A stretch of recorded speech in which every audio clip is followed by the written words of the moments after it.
Howdy y'all, got the Bulldog on the channel. Customer has a Dakota here, and it's, a little bit of an oddball V8 with two-wheel drive, crew cab truck, four-door, the big one.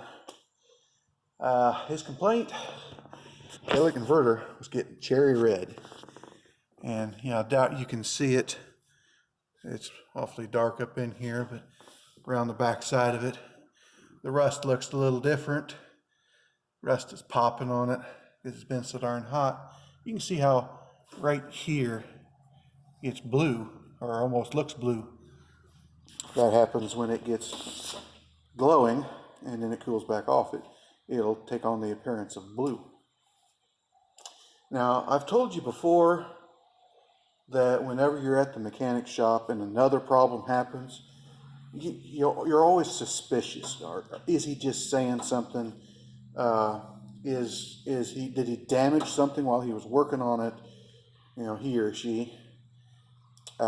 Did they purposefully cause something so that you would have to bring it back, or did they purposely do something to drive up the cost of the repair? Some places are like that. And then there's also the possibility that stuff just happens. How can something just choose that moment to go bad on you? Well, everything has to choose a moment, Any problem started sometime. Just so happened to start at the mechanic's place. That shop has that effect on people, has that effect on cars. We've got a Cadillac limo out there that the customer stated when he drove it in. He says he drove in the driveway and it's fixed. And we've had it for a month now, driving it, and checking the codes and checking the data on the computer, and the car's just, I'm fine. Yeah, there's nothing wrong with me. I like it here. I really like it here. Customer was bringing it here because he couldn't drive it. I mean, it'd die everywhere. It'd die at a stop sign. It'd die when you made a turn. It'd die everywhere. Well, no trace left. I'm fine. I'm running fine. Weird things happen. Well, we're really fortunate that this weird thing did not happen at this shop.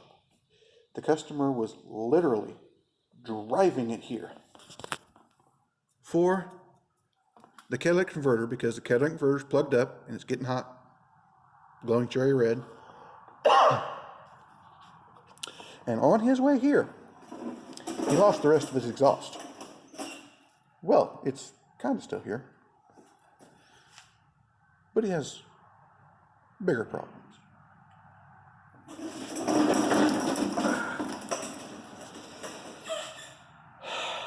Bigger, more loud and adventurous problems. Whatever happened, his drive shaft broke in two. It couldn't withstand the mighty power of the massive 3.7. I don't know. It hit so hard. You can see it obliterated the muffler here. It hit so hard that it got up and slammed into the heat shield, and it got up into the cab. Somehow, some way, it hit the fuel tank here, obliterated this fiber cover. This is not a steel cover. It obliterated this fiber cover, but it did not hurt the fuel tank. This is a plastic tank, and it didn't hurt it. Strange things happen. Now, why would the drive shaft have done this? Number one possibility, damage to the drive shaft. That's most obvious. But he was just driving down the road, didn't know anything else was wrong, and then boom! Okay. It should have given some kind of warning, but it said it didn't. So, did something lock up?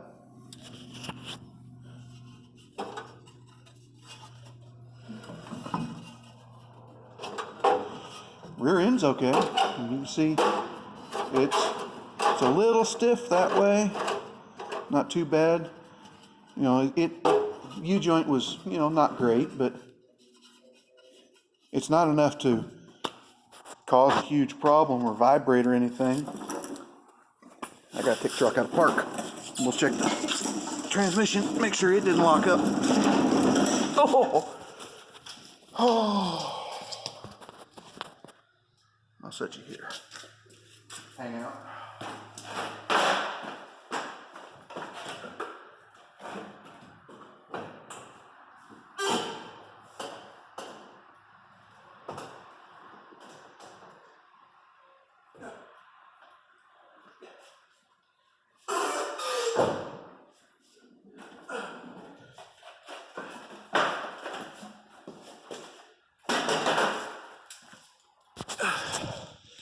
Now,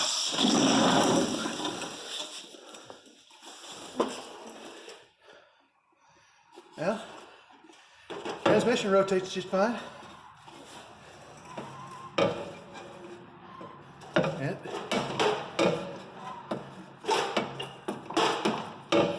U-joints feel okay, so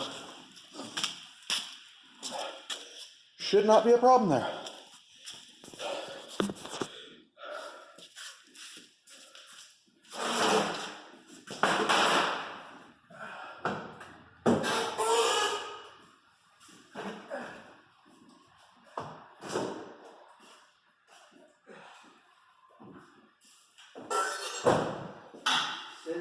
She shows the garage here, so.